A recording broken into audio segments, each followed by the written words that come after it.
ఈ మధ్యన 5 రోజుల క్రితం పార్లమెంటులో ఉన్నటువంటి రాజ్యసభలో కూడా ఒక రాజ్యసభ సభ్యురాలు చాలా బలంగా ఈ యొక్క మెడికల్ మాఫియా చేస్తున్నటువంటి దందా పైన పార్లమెంటు సాక్షిగా కూడా ప్రశ్నించడం జరిగింది. ఈరోజు ఎక్కడ జరుగుతూ ఉంది మెడికల్ మాఫియా, ఏ విధంగా కొనసాగుతా ఉంది అన్నటువంటి దాన్ని మనం ఆలోచన చేస్తే ఈరోజు మీకు ఏదైనా కూడా చిన్న తలకాయ నొప్పి జ్వరమో ఏదైనా వస్తే మెడికల్ స్టోర్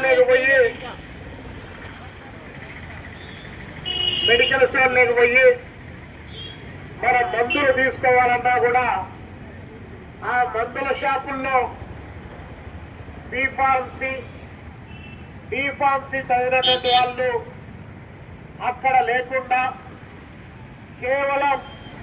ఆ సర్టిఫికెట్ ఎవడైతే చదువుకుంటాడో ఆ చదువుకున్నటువంటి వాడు ఎక్కడో వేరే ప్రాంతాల్లో పనిచేస్తూ ఉంటే వాడి సర్టిఫికెట్ తీసుకొని వచ్చి మెడికల్ స్టోర్లలో పెట్టుకొని ఆ పేరుతో అద్దెకు తీసుకొని వచ్చి ఇక్కడ మెడిసిన్స్ అమ్మేటట్టు వాళ్ళు ఇక్కడ చలామణి అవుతా ఉన్నారు. ఎందుకు ఈ మాట చెప్తున్నారంటే